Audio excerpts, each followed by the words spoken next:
walk the land with hearts on fire, and every step will be a prayer. Hope is rising, a new day dawning, sound of singing fills the air. Sing, brothers. 2,000 years, and still the flame is burning bright across the land. Hearts are waiting.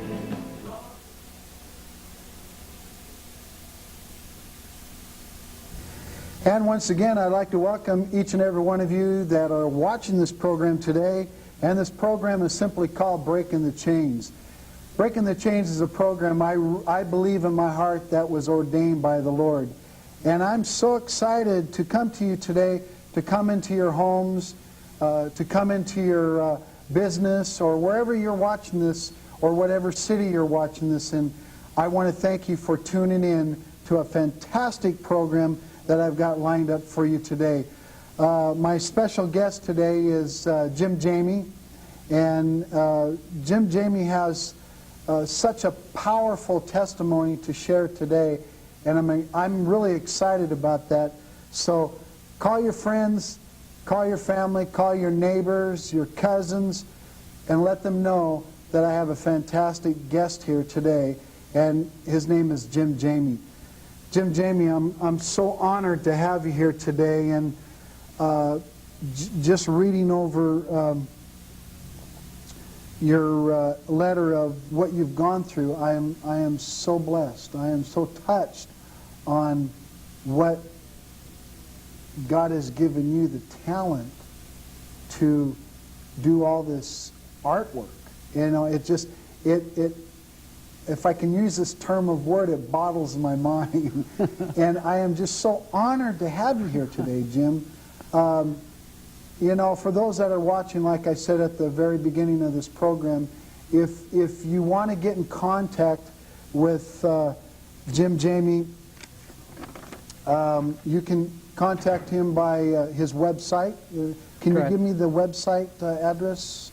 All it is www.jimjamie.com.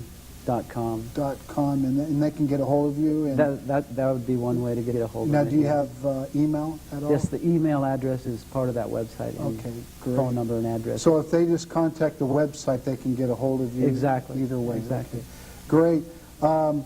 And you'll also see my email address. It's terryk@hotmail.com. You're going to see my P.O. Box. That's 164 Yakima, Washington, 98907. If you get in contact with me, it would be better for you to get in contact with Jim Jamie, but if you want to leave a note, I can give it to him. Either way, he'll get the information. And I want you to know you are going to be blessed today. I'd like to kind of open up with kind of an introduction on Jim Jamie. As you know, my guest today is Jim Jamie. He graduated from Wapato High School, correct? Yes, sir. And like I said, Wapato, Washington, and that was in 1973. Correct. Wow. Correct.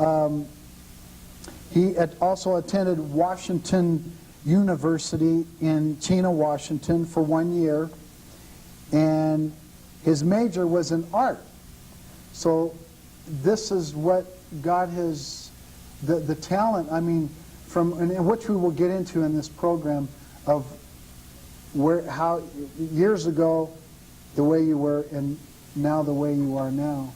The talent that I see, I am blown away.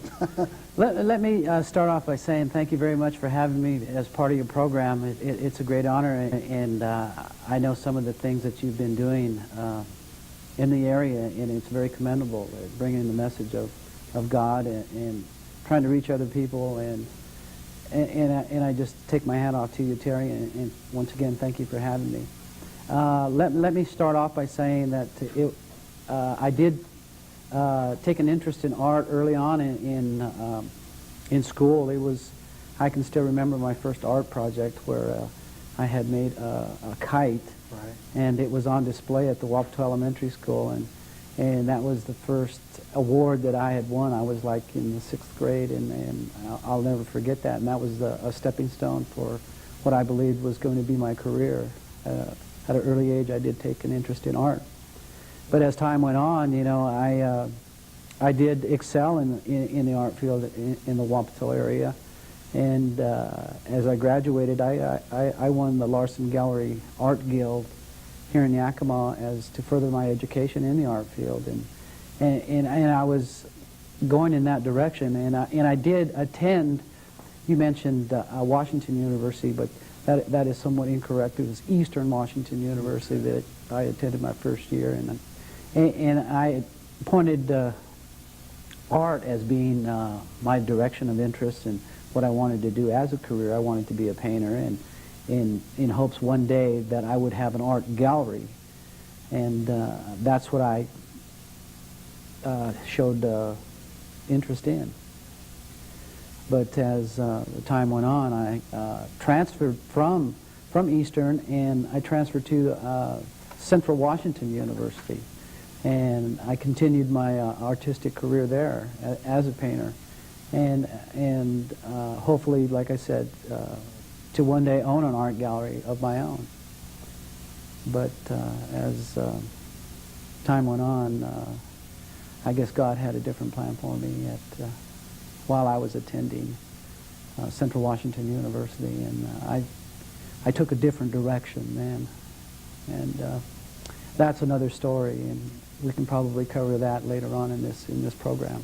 Right. So, and I see that you know, from what talking to you prior to this program, knowing your background, you know, you've shared with me briefly on where I mean, before you knew that God gave you this talent. Absolutely.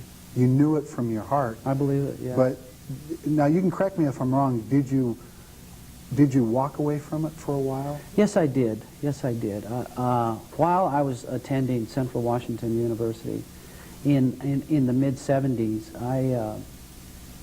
I also took an interest in the social scene there, as a lot of college students do, and I got into, I guess you call it the partying mode, and I did do quite a bit of that while attending the university, and I actually did a little bit too much, and toward my senior year, about in 1978, I believe is when I developed an addiction to alcohol, and as I look back, that was the start of my new career, and I put my art career on hold, and I went in that direction as an alcoholic, I believe.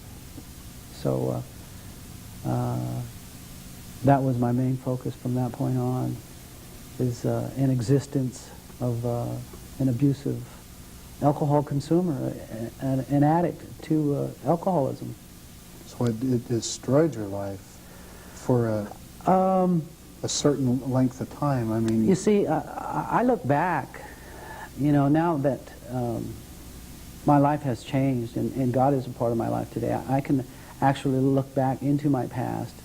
And when I was in college, that I don't know if you call it destroyed it, but in a sense, it destroyed my hopes and aspirations at that time and at that age of me becoming a gallery owner and at the time becoming a professional artist. It was in 1978 that I actually did drop out of Central Washington University, and I was just maybe a couple of quarters short of finishing my fine arts degree there. And I felt it wasn't, art wasn't a part of my life anymore, and like I stated earlier, I put my main focus on the consumption of alcohol. And I lived that way. And that's what basically destroyed it. It was from... Yes. It was a different direction that I took. So what brought you, I mean, you knew you had this talent, and I'm looking at these paintings, and one of the paintings, which we will get into, is where you talk, in the picture you can see God, you can see different things in these paintings. You have a talent that just, it witnesses. And there's things that stand out where in your dark days, before you came back to this, you were hitting some tough grounds. Absolutely. I believe what I'm doing now in my art and in my paintings is a rejuvenation. It was a recreation of something that I believe wasn't totally dead, but was just put on hold. And it's a spiritual thing for me that God has given me a second opportunity to do this. A lot of people who get into drugs and alcohol don't get that second chance at doing what they love to do. And I really love to do this. And I consider this a spiritual direction. And I approach my painting that way too. And I attribute a lot of this work, and there are a lot of spiritual identification points in my work. And it's a God-driven energy that I have here. And I focus on the spirituality that I have today. Because I know I tried to destroy this. Like you mentioned earlier, I tried to not, and actually for a point, I didn't paint at all. And what we see here today is an accumulation of, only within like the last 3 years. So I put down my brushes at the age of, say, 23 and 24 for another 23 years. 23 years. But as I walked through that journey of an addictive personality and practicing, I always believed that I was an artist even then, even when I was consumed with my addiction. I always looked at the world through artistic eyes. In whatever I could see out there in the beauty of the landscape or in other paintings and other artwork that I happened to stumble upon.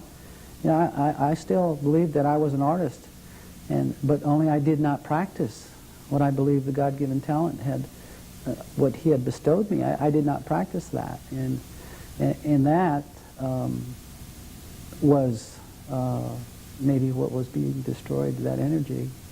And I believe it was through drugs and alcohol that did not allow me to do that, to focus on that God-given talent, as you call it. You know, it's something easy for me to do. So when did I'm not trying to jump one thing to another, but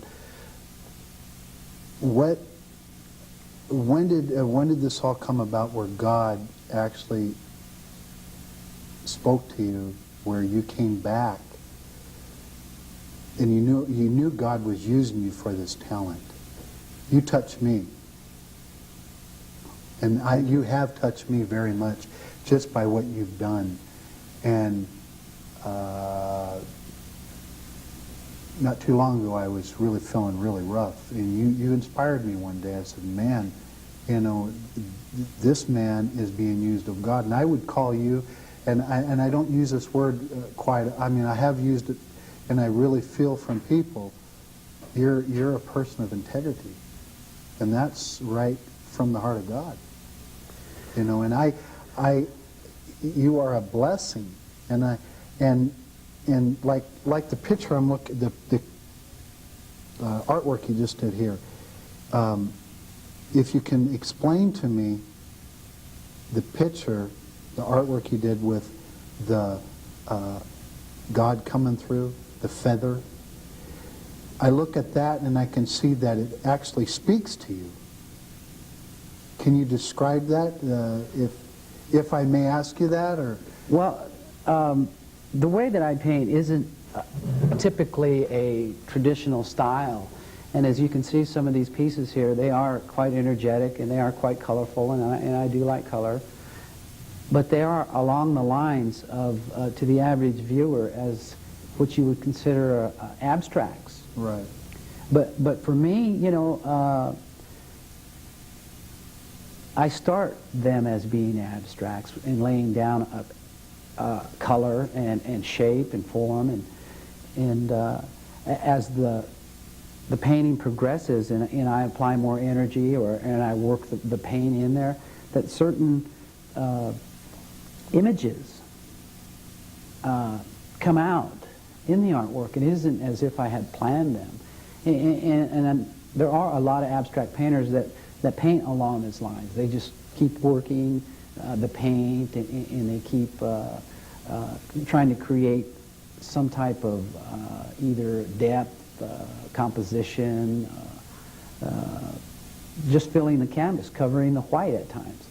And as I do that, I step back when I paint a little bit, and I see some of the things that might pop out at me, and I just enhance them a little bit more.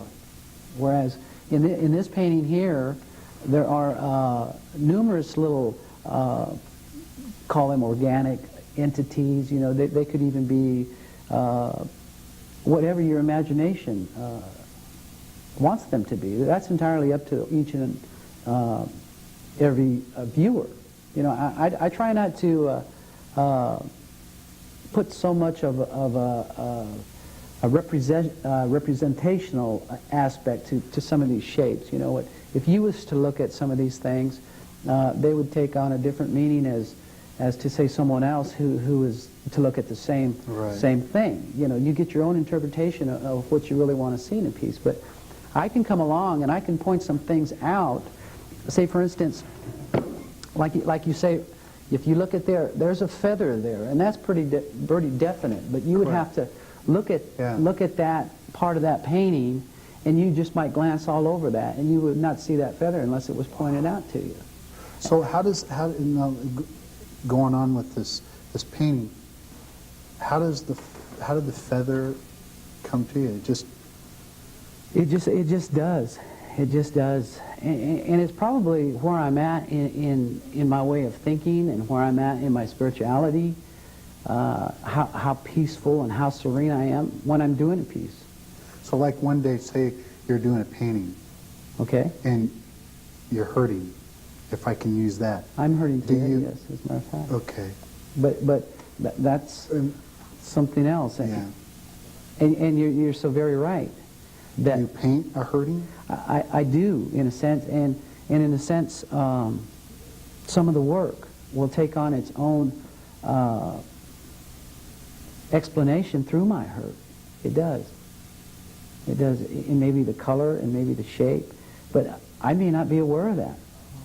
See, but after a piece is completed, or I set it aside, I can think back where I was at that time. Wow. In my mind and in my spirit and in my heart, and that painting does take on that character. Could you describe more on this painting that you just did? Well, this piece here, I was having a little bit of trouble with my artwork. As a matter of fact, I've got it in a different direction than normally what I hang it. I normally hang this piece in this direction here, and I had a difficult time with my art. I wasn't painting a whole lot at the time. You know, normally I try and paint every day, but this was like maybe 6 months ago when I started trying to submit my work to different galleries in the Seattle area and in this area also, and they weren't being received very well because the work on its own is not a traditional, and it's not a representational. It carries its own, like I said, it's almost an abstract, and there's a very limited audience for this type of work, as I have seen.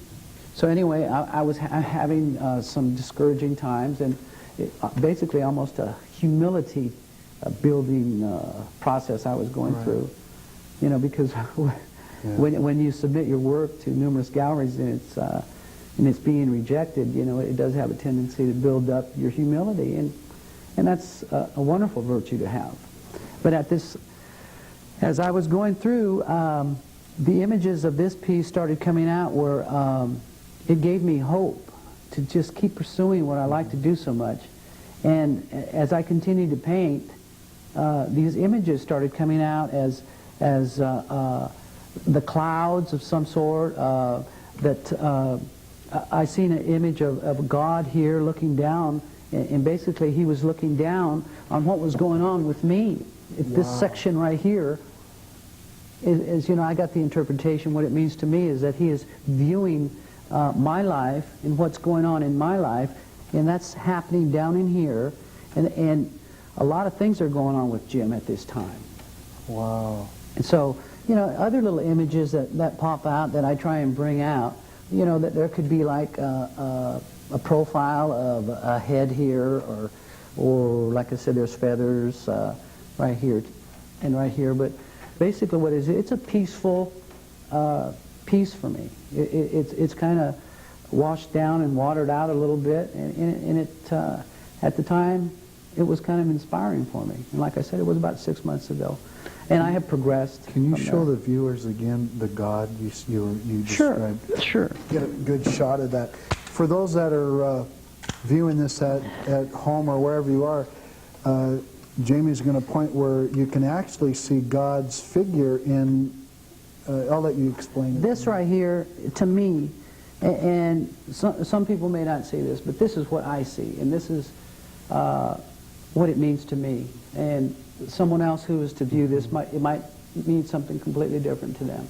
But as far as what it means to me is that this is part of his hair that comes back like this. It's part of his, and it's kind of like a cloudy hair shape, his head. And then as you approach here, his nose comes right here, and there's his eye, and here's his lips right here, and here's his chin with his beard, and his mane flowing back like that. If I can interrupt you, can you move your chair back a little bit, and then this way we can get a better shot at for the viewers. So basically, go ahead and continue that one part you were... Yeah, it's this section here. Right. You know, and all of this right in here, you know, as it's coming down from the clouds. Excuse me again, Jimmy. I'm sorry, viewers. Can you pick up your picture and go ahead and show it? That way we can get a better shot. Thank you so much for those that are watching. I want to get a good shot at the God. Like you mentioned, you can see it through the painting. Go ahead and continue, Jamie. If we can hold that up, or I can even get up and hold it. Would you? Or let me get up and hold it. That'd be better. I'm sorry. Okay, let's get a better. There we go. Yes, this section here. Okay, this great. Section here. You know, and if you were to look at the whole piece, you could come up with different images that. But this right here is probably the most important thing about this piece. You know, and it's not so defined and it's not so prominent in the piece, but. Like I said, now that I explain it to you, you can probably still see you can see that right there. Is there anything else in this picture that would be hard to notice if you didn't point at it? Oh, there's all kinds of things in here that take on their own little characters, like these little tree shapes here, little stumps, little branches that come in and out of the clouds, and there might even be some type of figure here. Now these look like two, is that, kind of looks like two eyes. Am I right or wrong? You're right, you can't be wrong. It's all entirely up to the viewer. You know, you're okay. And there might be some like thumbnail here, finger, you know, you might see a little shape here of a head, some horse head. And there's another feather here too, as if you look. These are things that I just... This is exciting. And here is kind of like a little shrimp or squid that's just moving right along and doing about his own little business there. So God basically shows you on certain, if I get that right. Yeah, I'll get this for you. On certain, get a good, certain days, certain paintings, he uses you to describe in your artwork. I think every day that I paint, I think he has influenced me in a way that... Can you describe this one, if I can? That is a piece that that day I was pretty happy. I was in a pretty good mood that day, and then like we do through life, we have good days and we have bad days. And that day that I painted on that, you know, was a pretty good day. Actually, it was a sunny day, and a lot of my pieces, like I said earlier, is how I'm feeling, how my spirit is feeling at that time, and where I'm at with say, like my God consciousness. You know, sometimes I'm not always walking on a pink cloud, but there are times when I am walking on a pink cloud more than I am not for the day. And that was a pretty good day for me. And as you can see, there are images in there also. I mean, there could be some birds, but more than anything, I look at the color in that piece as being a nice, sunny, bright, happy, things going well for me that day. And so can you point out in there, is there anything, it's a happy more than painting, anything, just happiness. It's the color. The color is being dictated there as it's a feeling more than any type of images coming out. It's the feeling that I had that particular day. I really couldn't tell you definitely what, images come out of that. Right. But there are some images. You and I can probably pick out a couple of different, you know, that there might be a couple of tree shrubs, or there might be a bird's head, or there might be a squirrel of some sort in there. But more than anything, you know that there's a sunset there. Right. A nice, bright, sunny day. Do you have a painting, if I can just throw this at you? I mean, we're, the viewers out there, Jim Jamie has got such a talent for the Lord, and God's using him. You know, God uses us in all different ways, right? Right, James? Yes, Jamie? very much. Can I call you Jim? You can call me Jim, sure. God uses us uses all of us in different ways. I believe He's that. using you in such a powerful way to reach people that I couldn't even reach. You know? I think so. I think If I can throw this at you, do you have a painting here on set that would describe maybe grace? Is that, you know, the grace of God? Or do you have such thing here on the setting? What I have here is I think they all do that. I don't have one specific painting here. And let me just say that my artwork is a stepping stone. Amen. For you know, and I put it in a sense that it's a way for me to get my foot in some doors where otherwise they would be closed. Art is a way for me to reach people where I normally wouldn't be able to reach them, to spread my message that I have, and my message is that there's a better way to live your life. And art is just one way for me to do that. What year did you start doing your artwork again? My artwork was in 1997 is when I really started pursuing my art again. Wow. So it hasn't been very long. It hasn't been very long that I've gotten back into it. And I have put down the drink, and I have haven't had it. I haven't had to pick it up in 7 years now, but it's been within the last 3.5 years, 4 years that I've really started pursuing my art once again through a spiritual awakening, a spiritual experience that has allowed me to do this once more. And it was a you know, and it may sound somewhat, you might think it's funny, you might think it's weird, but I believe God spoke to me one day and said, it's time. You have enough mind clearance. You know, say for instance, I guess when you're out there drinking and doing drugs, your mind takes on almost an insanity. Right. So my mind and my sanity had returned. Wow. And then so that I could see that it was time for me to do this again. And He has allowed me, and He has opened up opportunities that enable me to do this again, to pursue my art, and something that I had left and tried to destroy for 23 years is I'm lucky enough to go back and do it. So His grace, His grace and Absolutely. mercy is what brought you back to the cross. Right. Absolutely. You know, and I you know, folks that are viewing this right now, I feel on my heart to let you know that God does care. Jim Jamie is here for an example. What God has done. He took him. The Lord took him when he was laying flat on his back. And look where the Lord has brought him now. And I feel in my heart right now there's someone hurting right now watching this program. All you have to do is reach out. Reach out and pick up the Word. That's all you have to do is just pick up the Word. Open it up. And the truth will set you free.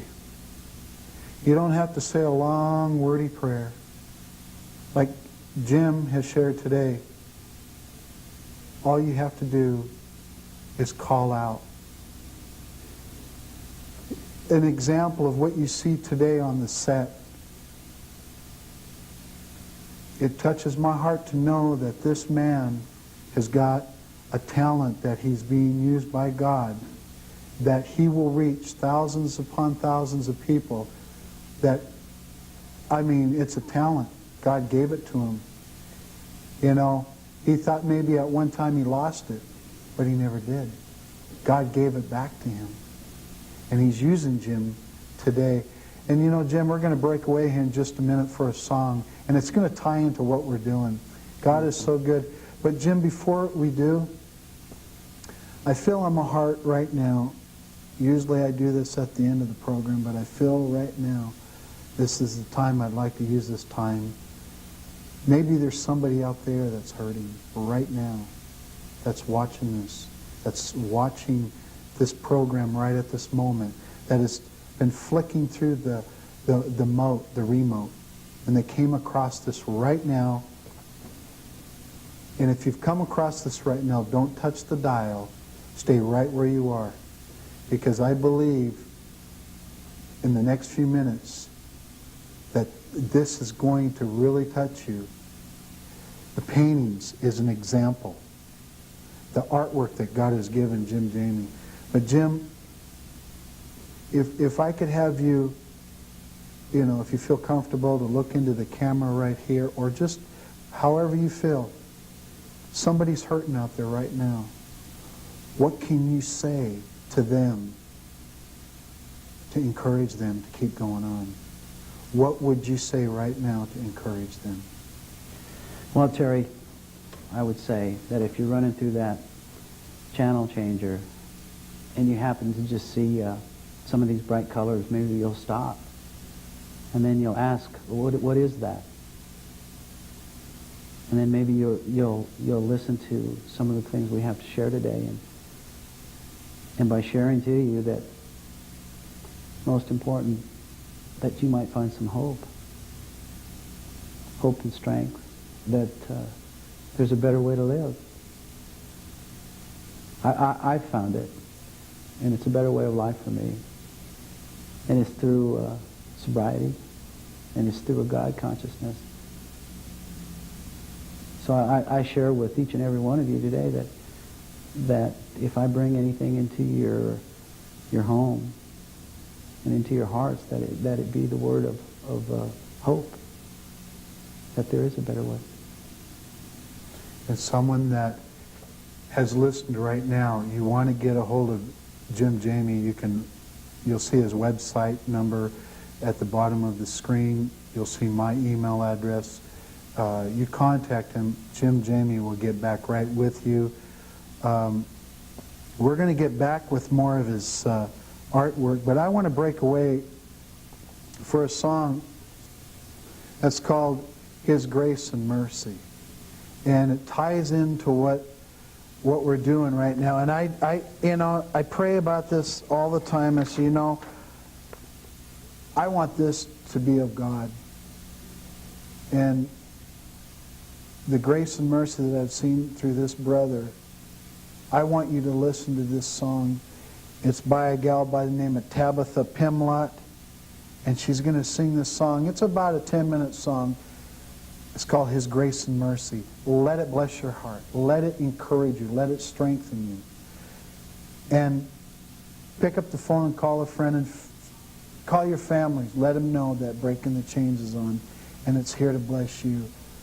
My guest again today is Jim Jamie, and we're going to be back with more of his testimony. We're going to go into some areas that he's going to talk about that will be, and I hope will be, an encouragement and strength for you. So let's take you now to Tabitha Pimlott singing His Grace and Mercy. We'll be back.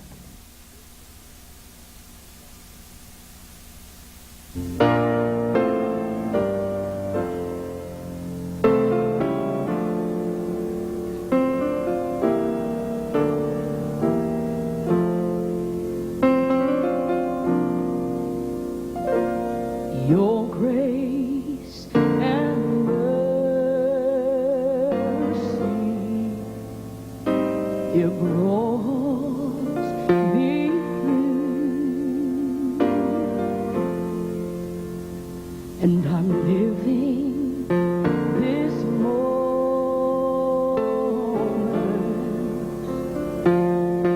because of you. And I want to praise you, Jesus. I want to praise you too. 'Cause your grace and your mercy, yes, it brought me through.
but because of you, God, oh, I thank you now because I can see.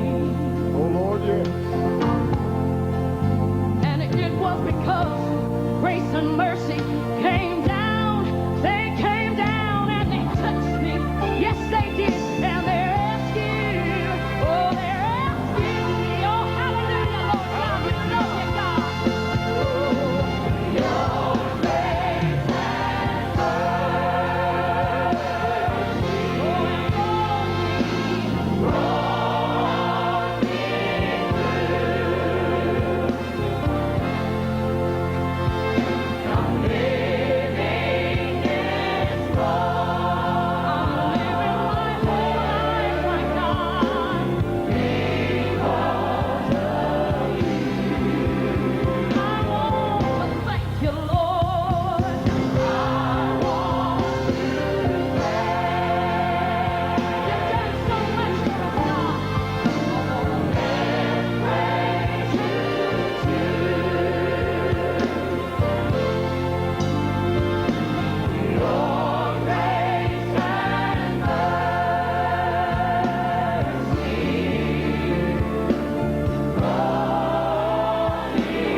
Your grace and mercy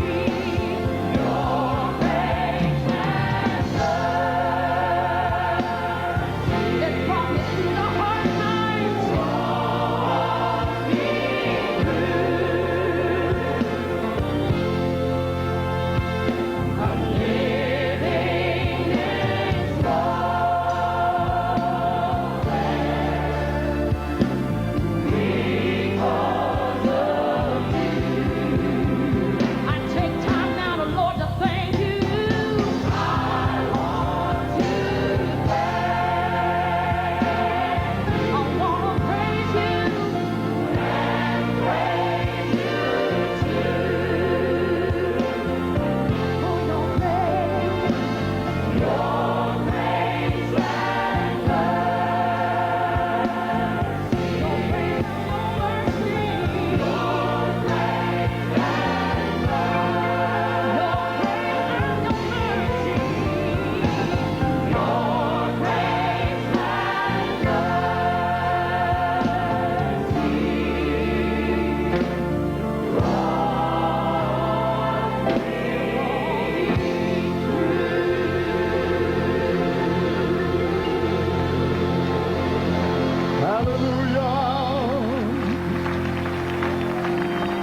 Praise God. You may be seated.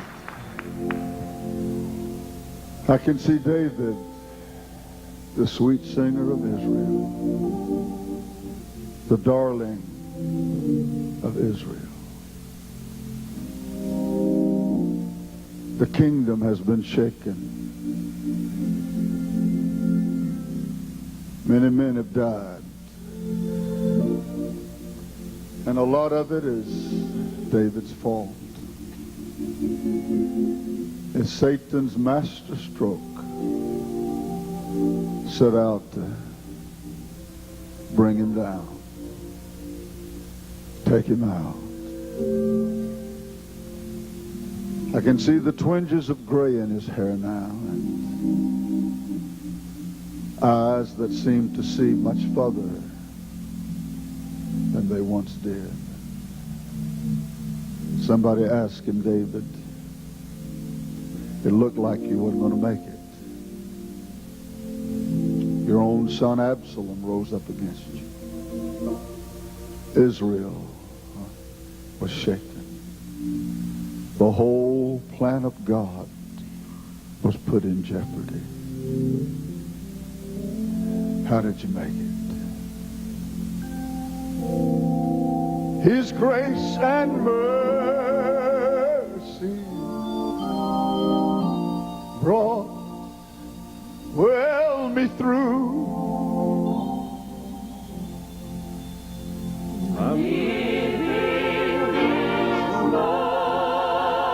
Living every moment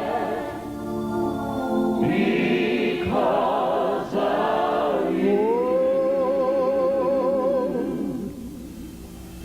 I want to thank. I'm gonna praise.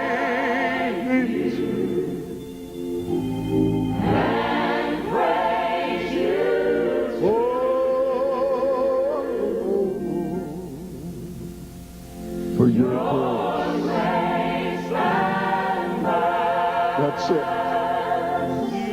That's what's brought us all through. Hallelujah. Sing it now. Your grace and mercy brought me through.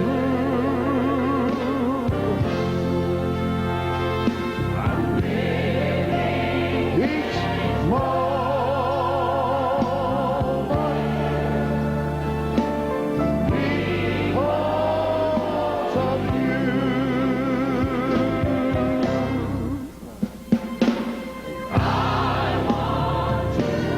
I'm going to praise you and praise you too. Come on, sing it, church. Your grace and mercy. Your grace and mercy.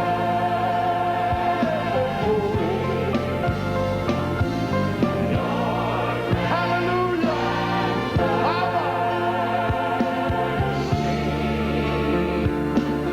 Brought me through.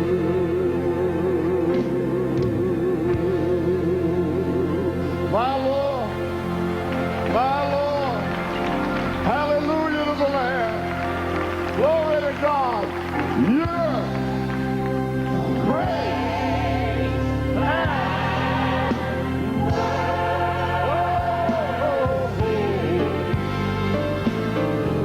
brought me through.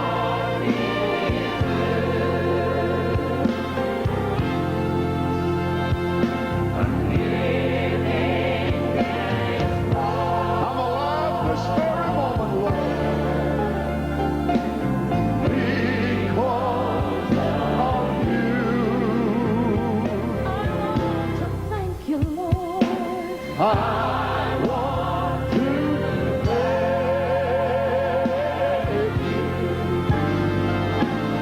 praise you too.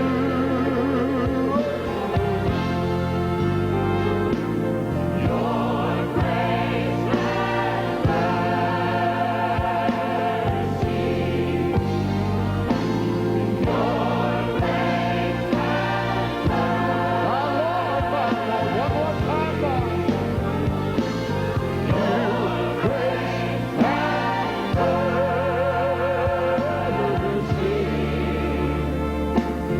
Brought me through.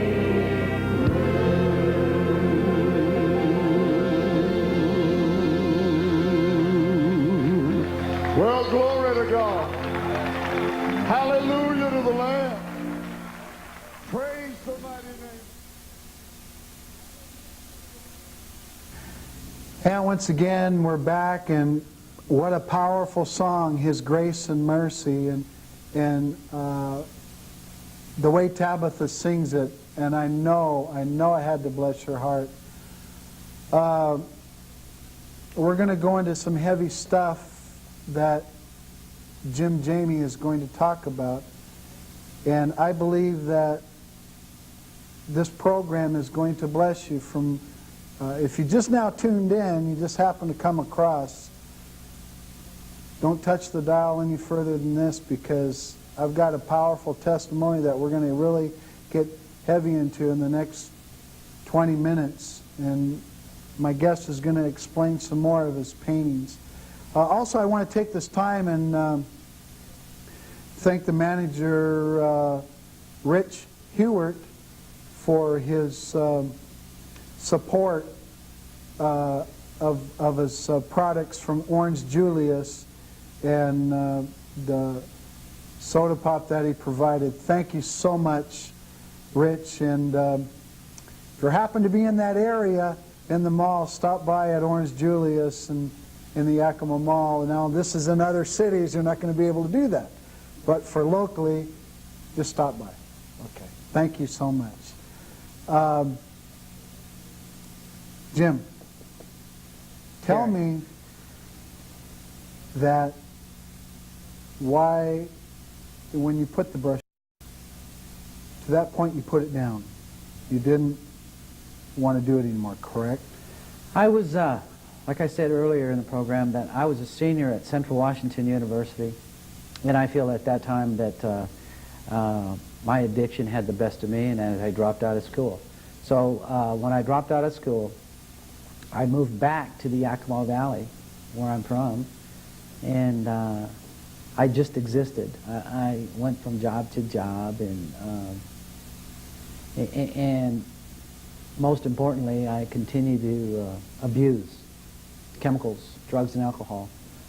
And as time went on, it went on. The progression of that, of the disease, which I believe addiction is a disease, it went on also. And from that point on, I believe my life started taking a downward spiral. And I left God, I left my self-esteem. I really just didn't care. And like I said, I just existed in a world which my primary focus was on just staying high and getting high, and that just occupied my time, my energies, my thoughts, and that persisted for quite some time. And I lived life that way, you know, and it's a pretty nasty way to live as I look back on it, and I'm sure there's people that are living that way now. And as that went on, you know, in the way my lifestyle went on that way, it was killing me. And people around me that cared for me, you know, I had abused and used them, and they were tired of it. And so I was living a lonely, desperate, negative life. It was, I wouldn't wish it on my enemy. So the drugs got the best of you. Drugs and alcohol, yeah. Now, when you say going to the alcohol, how bad was the alcohol in your life? Oh, it was every day. It was every day as soon as I woke up until I went to bed or I passed out. And like I said, it occupied my thoughts, my energies, my focus. I didn't have time for art. You know, I didn't have time for a family that I tried to raise. You know, I just existed as a person. You know, I wasn't a father. There got to be a point where I wasn't a brother. I wasn't a son. I was just a nuisance in everybody's life, including my own. And then one of my brothers who lives here in Yakima. You see, I came from, I lived in Wapato, and my family originated from Wapato, and I come from a broken home in the Wapato area, but I don't use that as an excuse. It's just one of those things. There are numerous people that come from broken homes that still manage to live a positive and constructive life, but it wasn't to be for me. And well, one summer that one of my brothers had called a lady who lives in North Carolina, and this lady just happened to be my birth mother. And this was a lady who I hadn't seen since I was the age of 2. And this was 32 years later that he called her and told her that if she wanted to see her youngest son alive, that now would be a good time, because my brother felt at the time that I didn't have much longer to live because I was just destroying my life.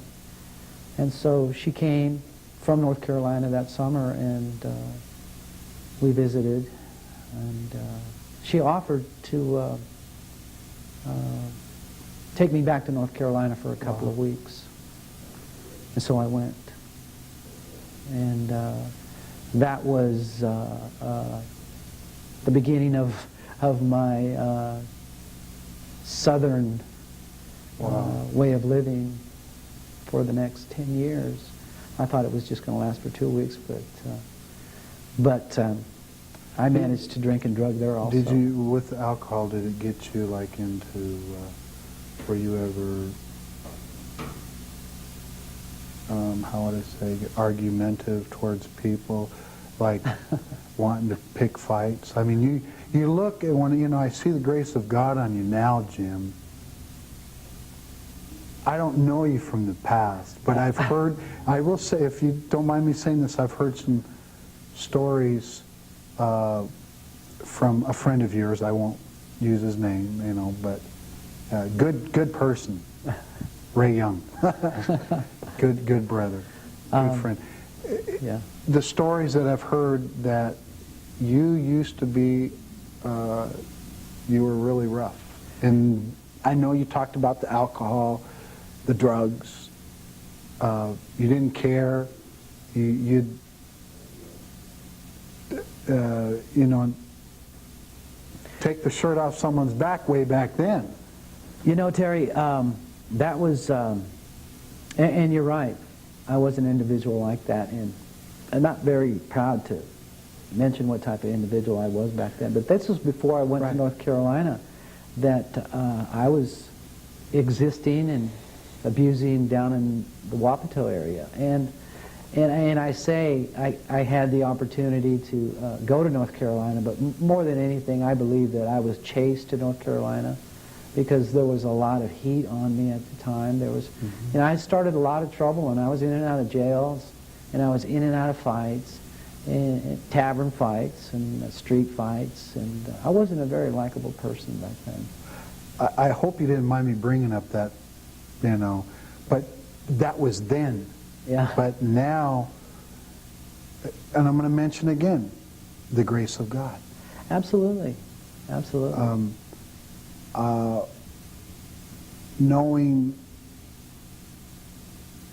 from back then, the talent God has given you back again, He gave you back the paintbrush, correct? He gave me back my life. Yeah. I mean, and painting is just one little aspect of my life, you know. And I hope to be, I'm striving to be the best person that I can be today, you know, trying to be a loving person, an understanding and an accepting person, and trying to walk in the footsteps of the Lord to the best of my ability, trying to do the right thing. You showed that to me. You brought in these, this article, which was in the paper, which really touched my heart when you put it together. And I saw, just looking at that, the way you formatted it and everything, the grace of God. It's not because of what was in it, it was the way you designed it that brought it out. And that really touched my heart. And people out there, God uses everybody in different ways. Right. You know? Right. Absolutely. You know, we're not all the same, but God is using us, you know, and He's using Jim Jamie in a way that, you know, I've never seen it before. And I'm so honored to get back to some of your paintings. If you want to continue on some of your background to what the day that it brought you back to the cross of Christ. You know, let me start off by saying that I don't take much credit for my life today. All I'm doing, I'm a part of something that I believe is a God-driven thing. Because I know who I am and where I came from without God. And that's not a very likable person. And I know who I am and what I am today with the Spirit of God in me. And it's a different individual. You know, there are two well-defined things there, you know, and I don't want to ever go back to being an empty vessel without the Spirit of God in me, you know, because I know that I will wind up abusing again. I know with all the headaches that come with that. So I'm going to try and be on the same path that I've been on yesterday and in today. Wow. And it works. It works for me. It's a lot better way of living. But back to my art, it was a funny way that, see, When I was in North Carolina, I was in the Bible Belt. And I will always give praise, and I will always give credit to the people in North Carolina. Very religious, very, and people that have been or are from the South, they know what I'm talking about as the religion goes and the spirituality goes. And that's where I found God. That's where I found God of my understanding today. And I will always appreciate those people back there in that part of the country for helping me find my life again. And it's very emotional for me when I think back there. And one day I will go back there and thank them, God willing. How I'll ask you this question, and then I want to ask you about this artwork. Okay. Your people, how do they, if I mind, can I say it in this way? How did they, when they look at you now, from when you were there, that's Jim Jamin, what a change, You know what I'm saying? There are. I'm sure you run across a lot of people saying, Oh yeah. Wow, I remember in your rough days. Oh yeah. Oh yeah. And I think I'm a little bit more accepted today.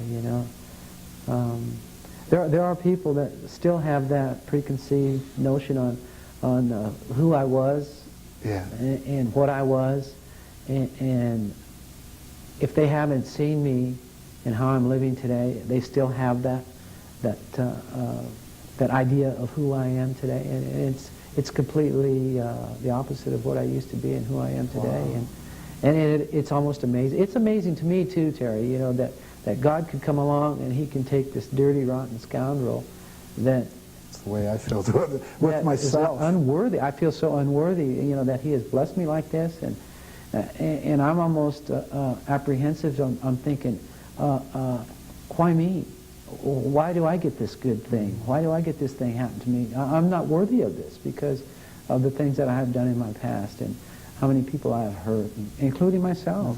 Well, that's the way I feel, Jim is, and I get these days all, I can't say quite often, but at times, where I feel like throwing in the towel and just saying, am I really supposed to do this? And then, like you came along and inspired me. I said, God answered a prayer of mine. I said, God, if you want me to continue doing this, show me a sign. And that's when you came in and presented that. And that, to this day, has inspired me more. And I am just totally blessed and just honored to know that God is using you in a powerful way. And I look at, I want to get up here, I look at this painting you have. It's kind of moving some chairs around. If you don't see me, I'm going to point out a painting here. Can you describe what this artwork, what does it represent? This piece right here is, to me, is a center of a flower, a nice big flower. And that's not too far-fetched from probably what you're thinking also. I mean, you can picture that as being the inside of a flower. Wow. And these areas here could be like the petals here, and the leaves, and the little twigs and stuff. But this would be the center, and it's almost like magnified on this big canvas. And it kind of like reminds me what the beauty that God can create in flowers, in trees, in nature in itself. It's a wonderful thing. And I try and paint things. I try and paint good things, but some people will look at some of this artwork and they can say, well, it looks like a ball of fire, or it looks like something almost like I'm disturbed, like I'm mad, or I'm upset. you know. But it's completely opposite of that. You know, I'm at peace, and you know, I explain it in some cases that the energies, the colors, the movement, the shapes and things are somewhat how I used to live.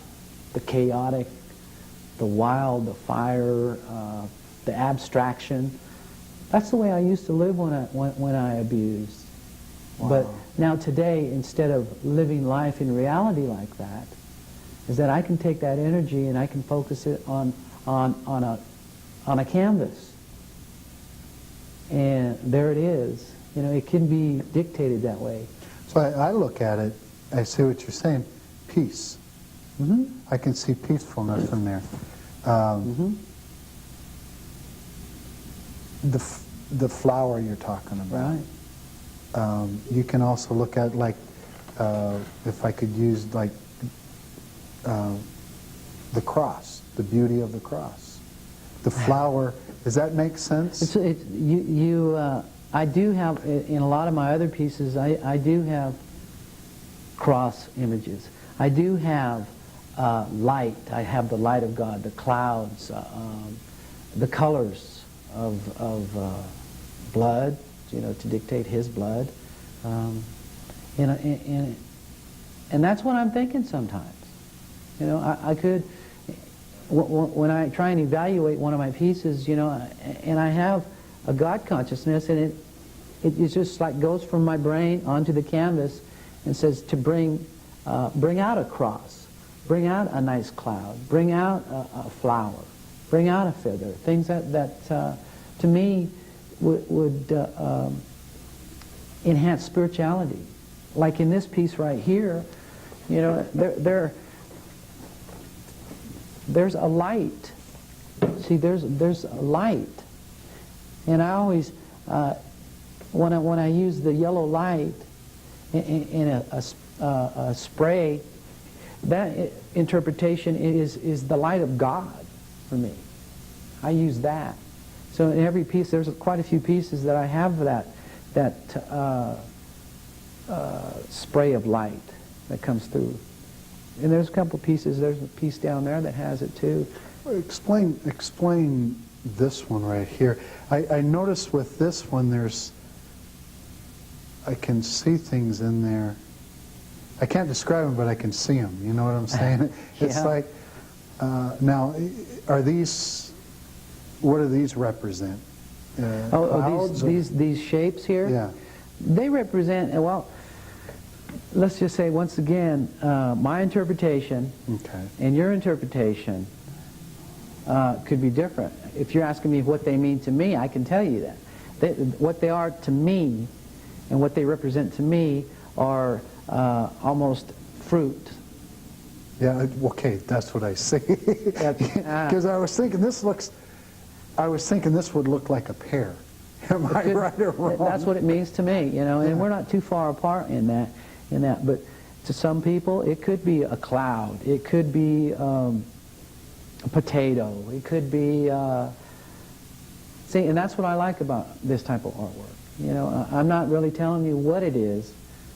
You're telling me what it means to you. Yeah, so you figure it out, you know, okay, this Right, is... right. So this one right here. Once again, that's... I have my idea on it, and you have your idea on it.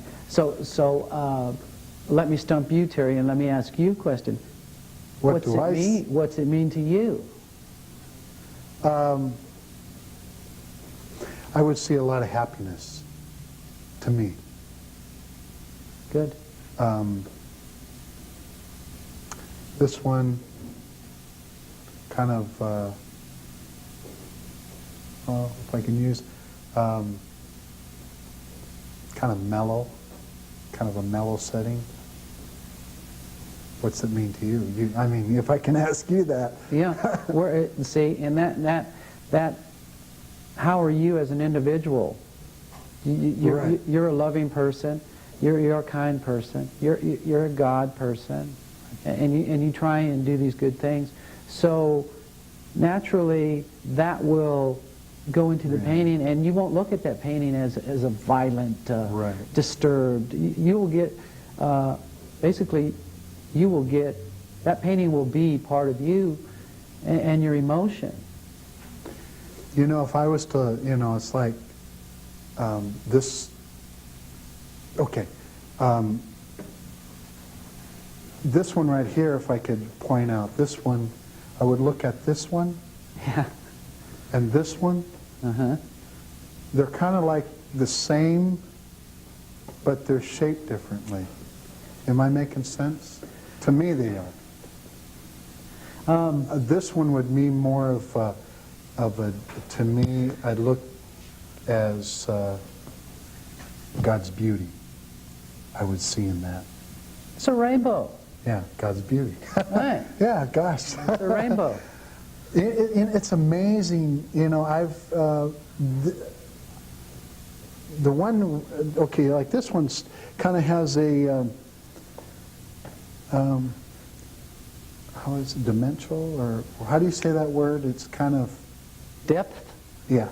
It's got a depth, kind of Yeah. like goes back, three-dimensional probably, huh? Of some sort. And this one right here, going back to this one, it's, yeah, there's a different look in each one, each Sure. one of your paintings. Sure. See, you look at this God's beauty, but if you came in one day and you were really angry, you might look at it and take on a whole different attitude toward it. It might mean completely different. And then here's a little trick that I do sometimes is turn it upside down or turn it around. Wow. And it takes on a whole different, you've got a brand new painting. So, Jim, when you do your paintings, your artwork, how long, if I can ask, like this one right here, how long would it take you to do this one? Do you just do it at often times, like, okay, I feel about maybe an hour to paint? It'd probably take a week.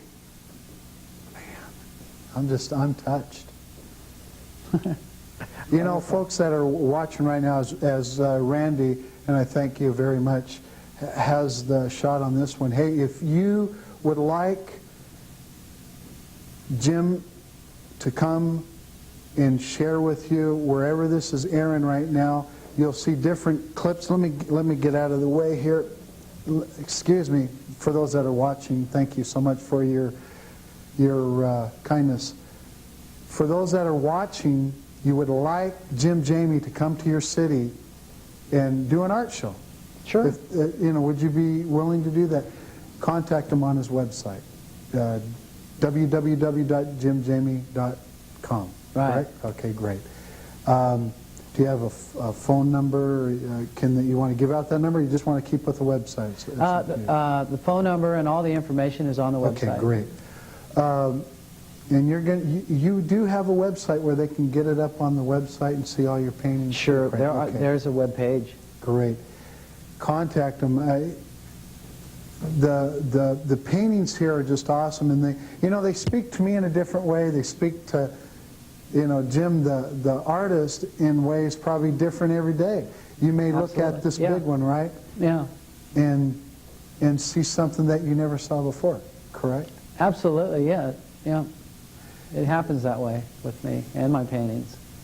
So, we're talking about, how the Lord is taking you from where you are and where you are now back to that cross. The cross is so important, right? And I see that, and I don't know if this is going to make sense, but to me, I feel when I look at the big painting here, Yeah. I see the beauty of the cross in my eyes. Now, you may look at it in a different way because, we talked about that. But the flower represents life. That's pretty deep, Terry. And, Well, it's true. It's true. as Randy has this shot of these paintings, I want to take you to a song right now, The Beauty of the Cross. And while the song is, as you're listening to this powerful song, I want you to just kind of take the time and just look at these paintings and let the song touch your heart. Fantastic group called For Eternity. Awesome group. And they're singing the song called The Beauty of the Cross. And I hope and pray it'll touch your heart. We're going to be back with Jim Jamie here in just a minute.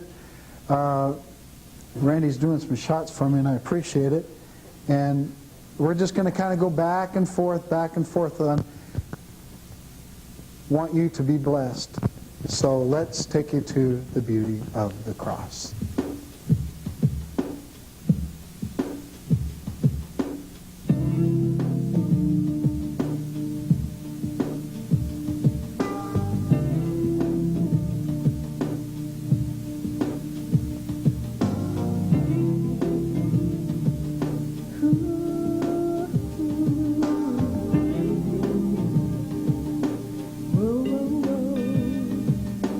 King of my life, I crown you now.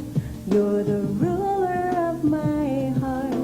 I will wear it now, and I will tell the whole world about you.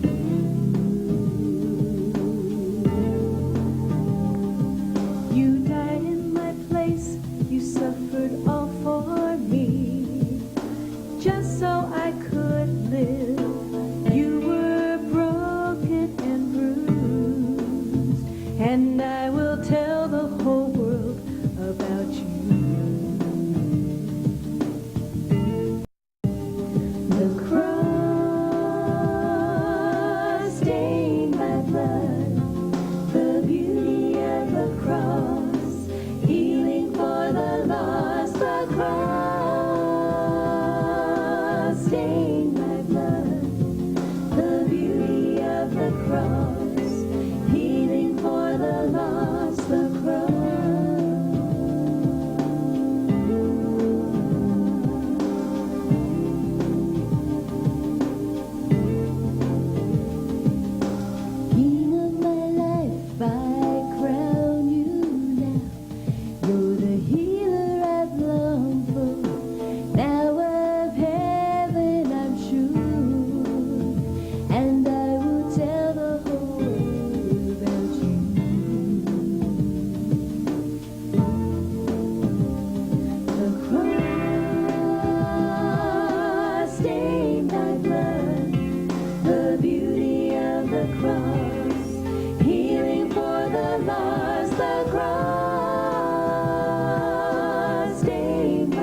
children torn between two ways.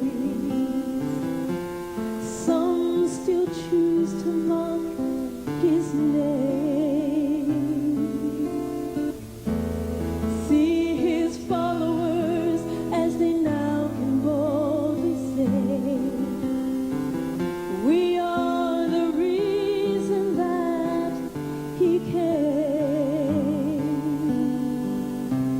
See the ones who trust themselves alone to do what only Christ can do. Through Jesus' blood alone, we may approach the Father's throne and hear the words that he still calls to you. Paid in full, I've done the work I came to do. Paid in full, I paid love's final price for you. When all hell tries to tell you that you'll never win, just remember that the day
Dan, once again, we're back. We've got about 15 minutes left, and I'm so glad to have you here today, Jim. And my prayers are always going up for you. You know, in situations sometimes we don't realize that we go through a trial, and God's always there. And you know, one thing I've learned, Jim, is that He'll take the wrong and turn it into the right. He turns everything. He'll use that for the good, you know, and to encourage you. And going back to your artwork has been encouraging to me, and I really am just touched. You know, I've got some questions in my mind, and I hope we covered a lot today. Viewer out there, you need to have Jim Jamie come to your church. Wherever this is airing at, it's in many, many cities. It'd take me hours to tell every city that it's airing in, but you tuned in, this is your time. Jim would love to come to your city and put on an art show. And you contact him on his website, www.jimjamie.com. Right. I want to say org, but it's .com. His phone number and stuff will be on there when you get on the website. Also, I'd like to hear a response from you if you know anybody that would like to be on the show. Have them email me, write me, and I'll be glad to look into it. But I am so honored to have Jim here today. It has been such a blessing. Jim, tell me, how did you get back to Yakima from, I mean, you were in North Carolina, is that right?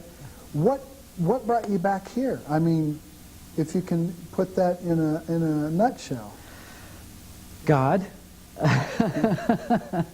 Well, see, I was in North Carolina, you know, I have two sons, and they were both with me, and they were teenagers, or at the time, and I was working, and I was staying sober, and it was us three guys, and we were living a nice, happy life. You know, I had, well, or as happy as it could be, let's say. But certain situations and circumstances that God had put in my life was leading me back from North Carolina to the Yakima area. I mean, one day I received a phone call from a friend of mine who wanted to visit, or who who wanted to have to renew a kinship that we had while we were in high school. It was a real good girlfriend of mine, and we started communicating together, her in the Seattle area and myself in North Carolina. And one day on a visit out to the Seattle area, to her home, I noticed a painting on the wall. This was like about 4 years into my recovery, about 3.5 years into my recovery. And I noticed a painting from a prominent Seattle artist. And I asked her what was the price that she had to pay for that. And it was a substantial price. And I told her with a sarcastic remark, well, heck, I can paint better than that. And it was just one of those, I mean, it was just a quiet time. And it seemed like it lasted for about a half hour, but I'm sure it just lasted for a split second.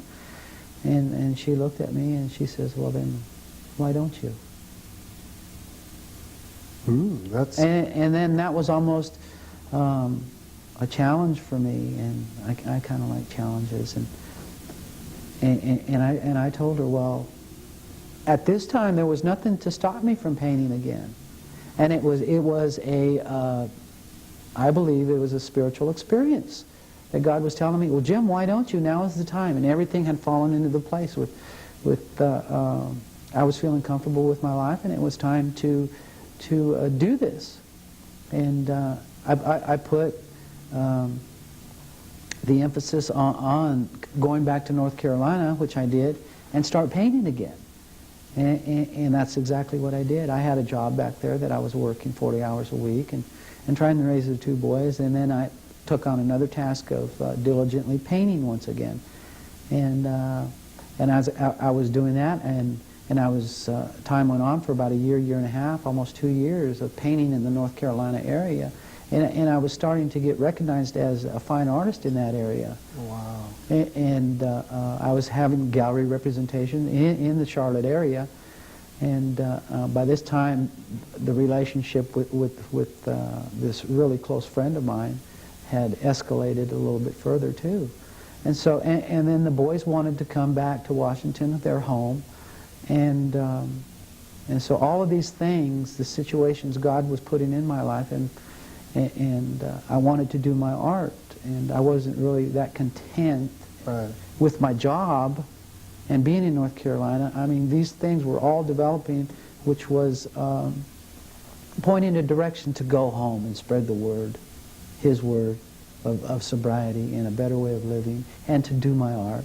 And that's what I've been doing since. I've been back to the Yakima area going on 3 years now. And that's what I've been doing, and I've been putting my faith in God that He would take care of my art, and He'd be taking care of me and my family as long as I kept faith in Him. And so that's what I've been doing. My footwork is that I continue to paint, and I have faith that one day this artwork will touch a whole lot of people. And it's doing that now. I mean, you're saying you're down the road, but it's touching people now. It's well, for instance, it's touched me. I mean, that's, and I didn't really know you that, Jim. I didn't really know you until just the last month, really. I mean, the encouragement, and I see that the way God has been directing you, and when we hit those trials, and I'm sure when you hit those trials, you get your paintbrush. And it's just like everything is, you're using that brush, and if I'm correct, you correct me if I'm wrong, for kind of like a escape into a different part of life that God has given you. I believe that it's you classify it as an escape, and I think that more than anything, it is a different direction. Yeah. It's a different direction of that I hope one day that I can pass that ability on to other people. And that's what I'm doing also. I've enrolled in school, and I've taken chemical dependency classes, and I'm continuing my art in hope that one day that I may be able to use creativity as a means of sustaining sobriety, as a therapy for people who are addicted. Maybe one day I'll be able to do that. And that's what I'm doing at this time. And then funny thing, I'm going to go back to Central Washington University in the fall, where I had left over 23 years ago. And this fall I will go back, and God has blessed me so that all the credits and all the classes that I had taken that far back are still applicable to my degree in fine arts. Isn't He wonderful? Oh yeah, you know, I was looking at the last part where throughout the dark years, He still looked at you. You looked at the world through artistic eyes. Yeah. And you kept in possession all these years was a series of slides, and when I say I feel you know, like the Lord has given you that talent, and that He knew that you would take it seriously. See, one day while at Central, you know, I was close enough to graduating to enter graduate school. And I had taken a series of slides of my artwork that I was doing back then. And these slides were not much bigger than a cigarette pack. And this was in 1976. And so, while I dropped out of school and I just existed, and I moved from town to town, from house to house, and I lost not only at one time my family, but I had lost jobs, I'd lost car keys, I'd lost wallets, I'd lost, you know, all said and done, you know, I actually lost my self-esteem. And like I said, I moved to North Carolina, but through all these things that I had lost, one thing I didn't lose was that little packet of slides. Wow. And to this very day, I still have those slides. Wow. And you know, I attribute that. I mean, you say, wow, and I say, that's just God doing another thing in my life. Yeah, and we got about 5 minutes left. With this newfound passion that God has given you, that He's using you today to produce a deeper spiritual meaning in your life. Yeah. Which had never been there before. Oh, yeah. And that spiritual meaning is giving everything up and expecting the Lord Jesus as your Lord and Savior, Jesus Christ, that's been in your heart. You've accepted that. And so God has given you that talent to paint, to do your artwork, and show people, this is what God has shown me to tell you. And He's, you know, and to wrapping this up, and it all ties up, that He's taking you from when you were flat on your back. And He knew when you were down there, my son, I'm going to use you. And I'm just waiting for you to come home. And I got a couple minutes, and I feel this deep on my heart, and I've shared this on a few of my programs. He looked at you, Jim. You were laying on your back. Flat on your back. You had nothing to look forward to, but down deep inside, God was saying, yes, I'm going to use you. All you have to do is make that step. And so, if you would have been the only person, if you were the only person on the face of this earth, He still would have stretched His arms, died on the cross, because He knew in the future there was Jim Jamie. And He loves you so much. And 1 minute, and he says this, Jim, you will never be lonely again. I believe that. And through these paintings, I got about 30 seconds. In these paintings, this artwork, he shows, I'll never be lonely again. And to wrap this whole thing up, I'm taking you to that song, You'll Never Be Lonely Again, by a gentleman that's going to be playing it on the saxophone. His name's Roy. And as that song's playing, look at Jim Jamie's artwork. The music will be behind his artwork. And just listen to what it's saying. Right, Jim? Right. And then after that, we're going to take you to some music to wrap it all up. After this segment's over with the group called For Eternity. And they're going to be singing some music. One of the songs will be called I Believe in Hell. And then if we got time, we'll go into some more of their music. Jim, can we say about a 15-second prayer together?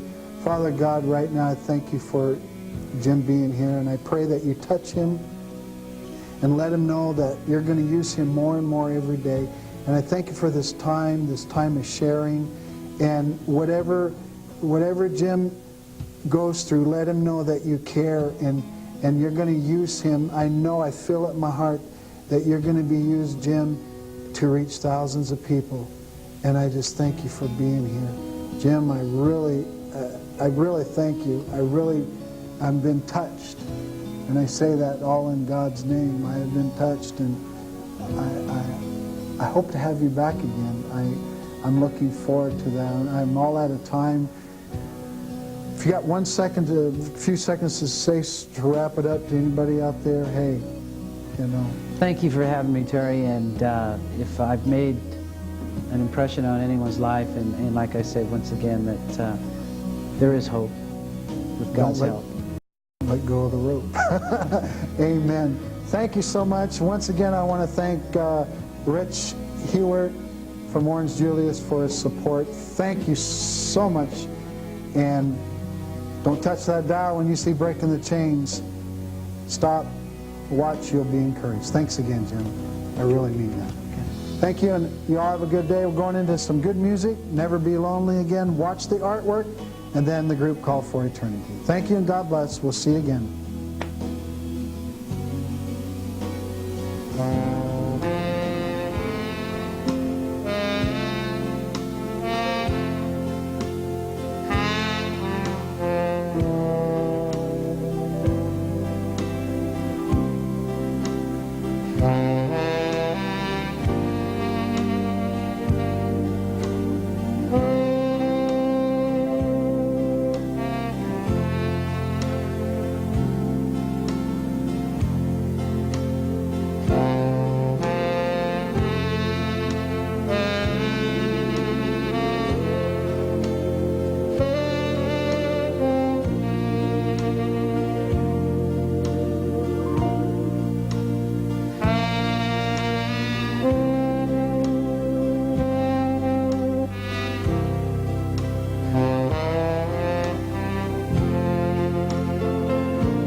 just an emotion.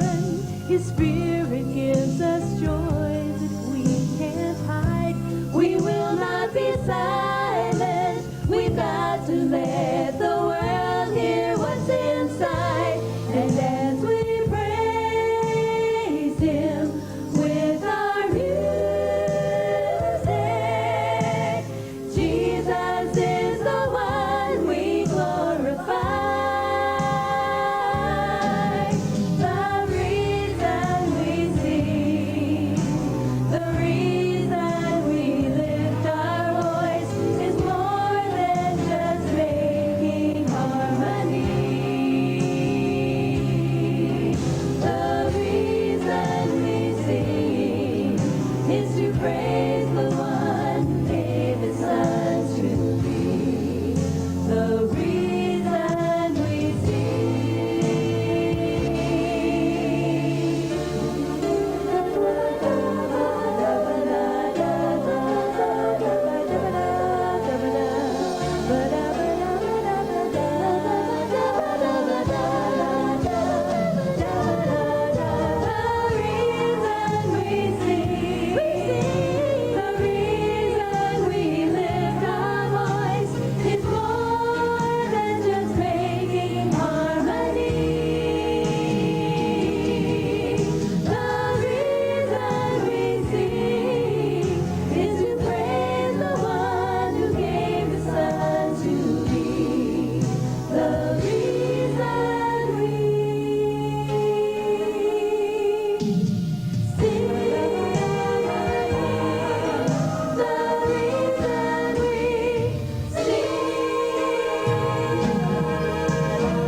believe in a hill called Mount Calvary.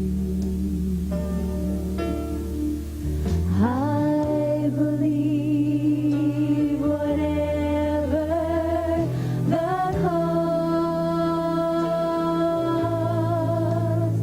and when time has surrendered and earth is no more, I'll still cling to the old rugged cross.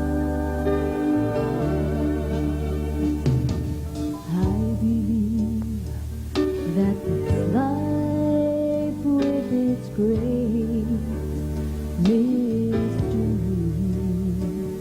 surely someday will come to an end.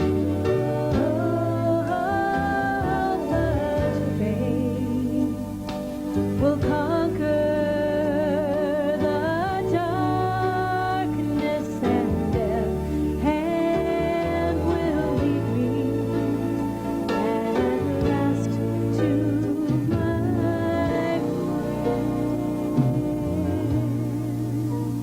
I believe in the Christ who was slain on the cross, has the power to change lives today.